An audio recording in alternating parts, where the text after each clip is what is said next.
ये चैनल केवल मनोरंजन के लिए है। हम किसी भी तरह की अंधश्रद्धा को बढ़ावा नहीं देते। रात अमावस की थी। चंदर मजे से गाड़ी चलाने का लुत्फ उठा रहा था।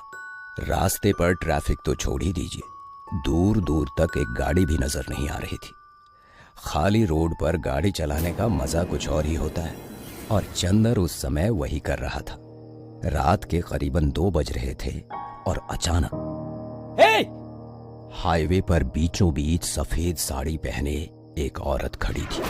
उसके बाल खुले हुए थे। जैसे ही गाड़ी की हेडलाइट्स उसके ऊपर पड़ी, उसका सफेद फीका चेहरा और सफेद साड़ी पर लगे खून के धब्बे चंदर को साफ नजर आ गए।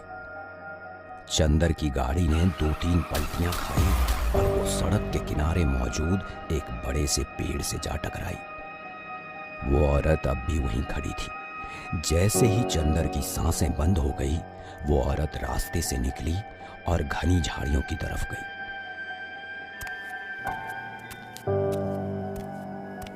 आज बड़ा शिकार मिला।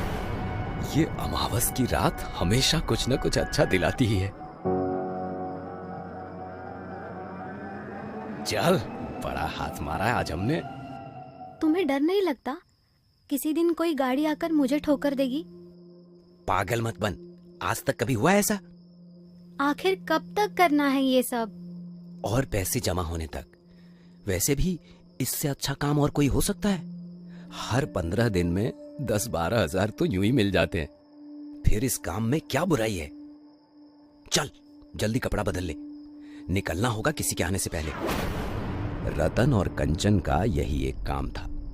हाईवे पर अमावस की रात में किसी ना किसी सुनसान जगह पर कंचन खड़ी रहती थी और उसे बचाने के चक्कर में गोते खाती कार के ड्राइवर को लूटकर रतन भाग निकलता था। अगली अमावस तक माहौल ठीक ठाक रहा तो दोनों वापस यही हरकत करते थे। रतन, तुमने उस कार वाले को चाकू मारा? तो क्या करता, साला मरा ही नहीं था, जख्मी छोड़ देता उसे।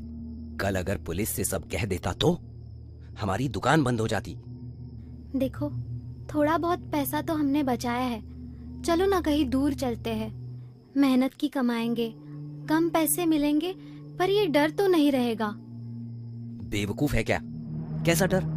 देख कंचन, काम काम है, ये सही है या कोई और सही, और जोखिम किस काम में नहीं होता। कल अगर किसी इमारत पर मजदूरी करूंगा तो ऊपर से गिरने का खतरा तो होगा ही, तो इसमें क्या बुराई है? फिर भी ये लोगों को मारना, लूटमार चलो ठीक है, पर आजकल तुम लोगों का खून करने लगे हो और जरा भी नहीं कतराते। मुझे तो तुमसे ही डर लगने लगा है। नहीं मारूंगा तो कल पुलिस मुझे मारेगी। अब चुप कर और रोटी परोस। पिछले 3 महीनों में तुमने 5 खून किए हैं, कभी सोचा है? देख कंचन, और कुछ महीने फिर हम यहाँ से दूर चले जाएंगे, ठीक है? अब चुप रह और खाना खा। फिर एक बार अमावस की रात आ गई। कंचन और रतन तैयार थे। इस बार हल्की सी बारिश हो रही थी। रतन ने सोचा ये बात अच्छी है, क्योंकि शायद गाड़ी ज्यादा पलटियां खाए तो ड्राइवर के बचने की उम्मीद कम हो जाएगी। कंचन रास्ते के बीचों बीच बाल खुले रखकर खड़ी थी। पता नहीं, पर कंचन आज ज्यादा मायूस लग रही थी रतन को। दूर से एक गाड़ी आ रही थी। सब कुछ हमेशा की तरह हुआ। गाड़ी का रास्ते से उतरना, ड्राइवर का मरना, रतन को अच्छा फायदा होना। रतन काफी खुश था। वो दौड़कर कंचन के पास गया। हाँ, ज्यादा ही माल मिला कंचन। क्या हुआ, कुछ कहोगे नहीं? क्या कहना है, तुम खुश हो ना? हाँ, आज तो कसम से बड़ा हाथ मारा। अरे अपने बाल तो बांधो, अब जल्दी करो, निकलना होगा यहाँ से। और कब तक खेलोगे ये खेल? किसी दिन भुगतना होगा तुम्हें। अब क्या हुआ तुझे? फिर वही नाटक। कंचन!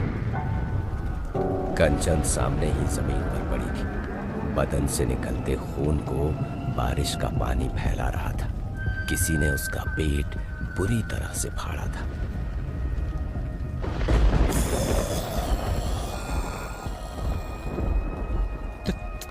तुम कौन हो? पहचाना नहीं? तुम आप जिंदा? ये वही औरत थी जिसे रतन ने एक्सीडेंट के बाद बेरहमी से चाकू चलाकर मार डाला था। उसका बेटा और पति तो पहले ही मर चुके थे, लेकिन अपनी आखिरी सांसें लेती हुई ये औरत रतन को ही देख रही थी, मानो उसका चेहरा अपने ज़हन में उतार रही थी। रतन ने बस एक मंगल सूत्र के लिए उसका गला चीरकर उसे मौत के घाट उतारा था। बचाओ! बचाओ! बचाओ! चीखते चिल्लाते रतन ने वहां से भागने की कोशिश की, लेकिन बदले में सुलगती रूह के मुकाबले उसका भागना बेकार गया। उस भयानक औरत ने उसे अपने लंबे हाथों से जकड़ लिया और बड़े आराम से उसका गला अपने नुकीले नाखूनों से चीरती रही, जब तक उसकी जान नहीं निकल गई।